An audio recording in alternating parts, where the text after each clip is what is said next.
Alright, so I'm going to continue to fabricate some of this. I've been putting on metal. It's really hard to kind of see. Putting on metal, and then I'm grinding it down, and then I'm going to weld them together here to replicate the original. And so I'm just going to go ahead and do that. You guys can watch in hyperlapse. Check it out. I've got these little strips made up. And then what I do is I just kind of shove them in behind.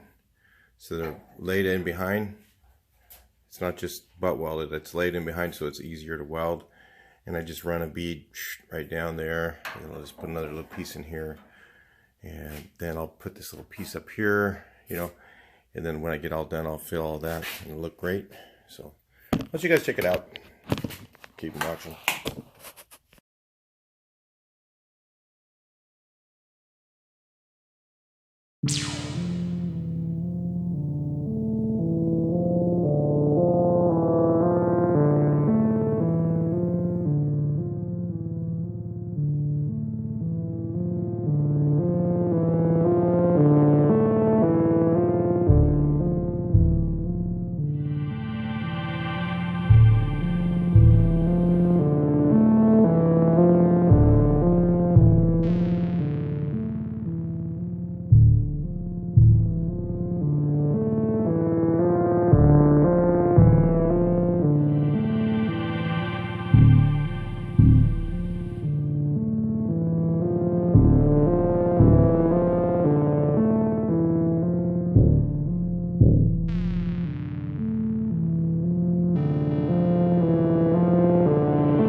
Let's take a look at what I did earlier while you guys are watching here.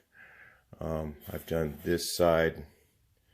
You know, all it needs now is just a little bit of filler on the edge and it'll look really pretty nice. A little bit of filler in here and that door will look good. It's nice and strong. Again, once you put all the metal back together, you notice I edge welded this.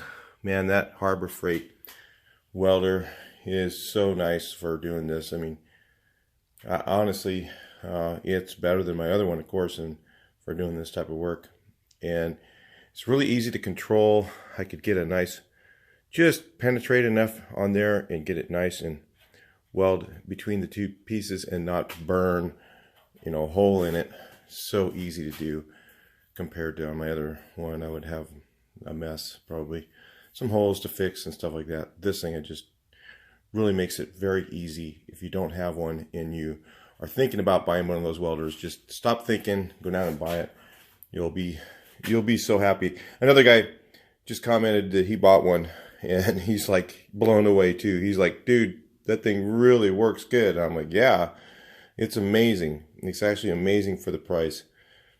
Even if you have a 220 welder right now and maybe it's the old type and not the inverter, you know, for doing sheet metal, you might want to give one of these things here a shot because, man, I'm you know, I don't get any sponsorship from them, nothing. I just do it because it works good. I tell people what works. I do get some discounts from some places, but not from Harbor Freight at all. I get the same ones you guys get. You can get on the online and get the coupon. It's always a good deal. So I'm going to start putting in this side because that's how I start out. I kind of banana shaped it. And then what I'll do is I'll kind of push it into shape as I put it in. If you see all the cuts there, I'm going to kind of hammer it, work it, hammer it, work it, weld it, hammer it, weld it, and put it into shape. But I have to be careful not to manipulate this outer skin. That's what you're worried about when you're doing that sort of thing. It is tough to do these repairs on the doors, but, you know, in comparison, you know, it's $600 a piece for the doors if you buy the earlier ones. I don't believe that they have the 67 with the two holes, one here and one over there. So kind of stuck with these. Not too bad to fix. It seems like a lot of work, but man, with the Harbor Freight welder, it's really not making it that hard at all. This will go down pretty quick. I'll put it on hyperlapse as you guys watch this part, and then we'll move on.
Right, so I just bought this Wen belt sander. Thought I'd show you guys in case you're looking at buying one of these. There we go. And it comes in this little box here from Amazon. I don't know. I don't know if it's like compared to the Harbor Freight one. Who knows? But I just didn't want to go down to Harbor Freight. You know, go down there and buy it. Lazy. Want to stay home and get mine from Amazon. Maybe you have to order it. And I got some stuff that I need to sand. That's kind of difficult to reach, so kind of need to get into these cavities here on this door, down to the bottom of there. and I thought, man, that would be kind of cool to have one of those finger style belt sanders to do that. So I bought this one, and let's see how it works. Thought I'd show you guys first thing. Let's check it out and see if it's worth the money. First impressions, it does have a cool on-off switch, which is kind of nice. I mean, some of the ones at Harbor Freight have a terrible trigger, like these, you know, weird trigger things that don't work very good. That's kind of cool. It is really lightweight. It does not feel like it's really high quality as far as that goes, but it might do the job if you're doing smaller stuff. Let's take a look and try it on the door. All right, so let's give this a shot. Let's see what it looks, see how it works.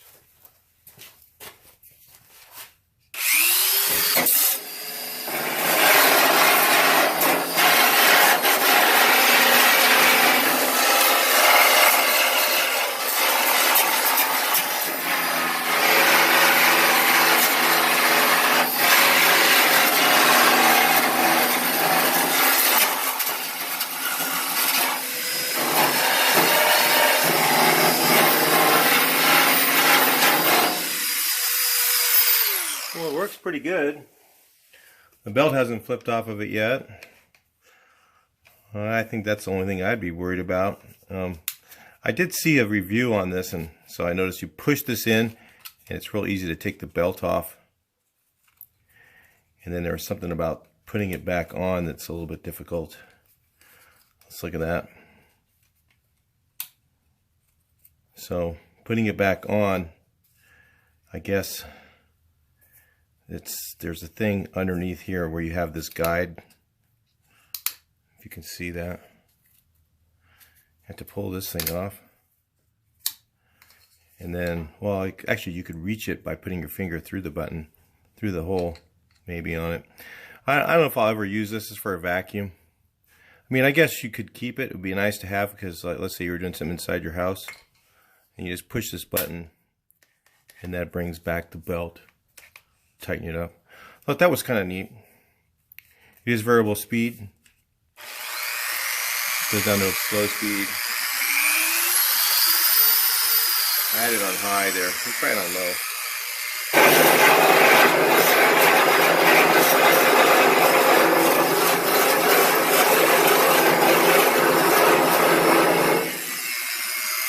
It does work pretty well. So you can see inside here, it sanded that to bare metal within a couple seconds. Then I could get that all clean, and then I'm going to actually put some rust treatment down in there.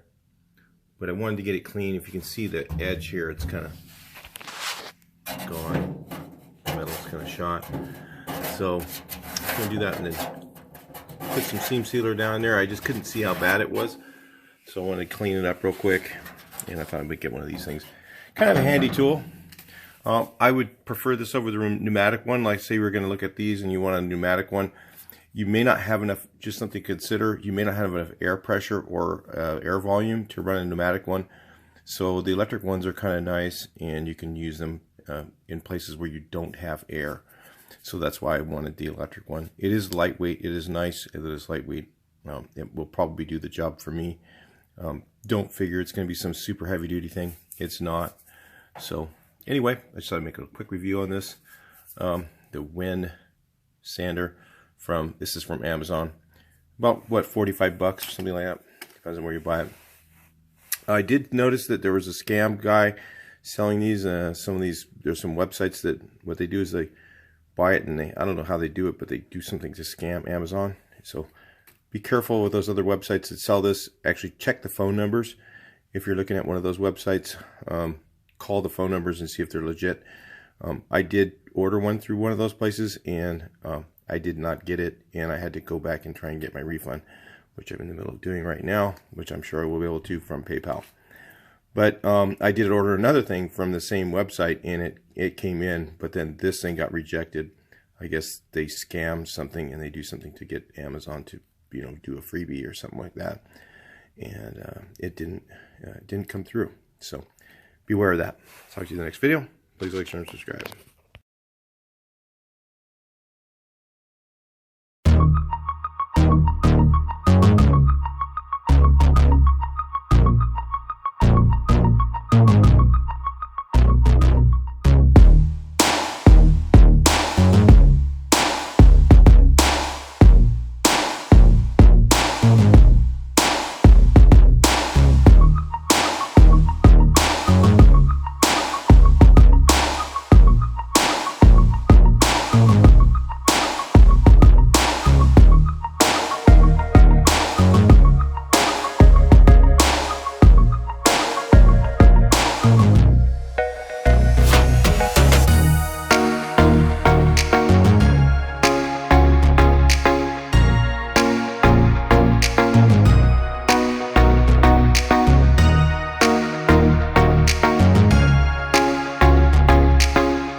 All right, so I got that part done.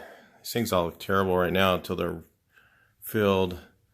But if you can imagine that all filled in, it's going to look like the rest of everything. Then I'm going to straighten out a little bit. So I'm going to check out the outside of it, make sure I got everything fixable. There's a little wave going on there, but that'd be easy to fix. I got all this done. Probably the rest of it I'll do off camera. What I'm going to do is some of this stuff I welded in here, and I couldn't get a real tight gap, you know, rather than just put metal pieces in there and try and grind it all smooth. I'm just going to get like, I'm going to use Pour 15 has a putty. Knead that up, put it in there, fill the holes, you know, little stuff like that. It's not a real big deal as far as structure goes. It's plenty strong. I mean, it's like, it's all solid now. And then this is edge welded here and welded over here. And then some places I actually welded it to the panel. It all should work out. And then I'll finish filling that up. I got this edge still to do. So I'm going to peel it off with a cutoff wheel. And just peel that piece off. See what I can save under there. Because it's not that bad. This is probably pretty thick right here. But I definitely want to get something between those two layers to make sure. I think what happened here is it's definitely rusted from the outside in. So if it was rusted from the inside out, then I'd be more concerned about this. But it's definitely rusted from here in. So when I expose what I expose here, I think I can just repair some here. And I'll probably do that off camera, but I'll bring you guys back in on the fill, and we'll fill in all this stuff, and I'll fill in that down there. The bulkhead, you can take a look at that. And then we'll be doing the nose and the floors. Once I do the nose repairs, then I can do the front floor. I can't do the front floor until I finish up the nose, the lower inner nose at least. So I'll be doing that coming up. Talk to you guys in the next video. Please like, share, and subscribe, and make your comments.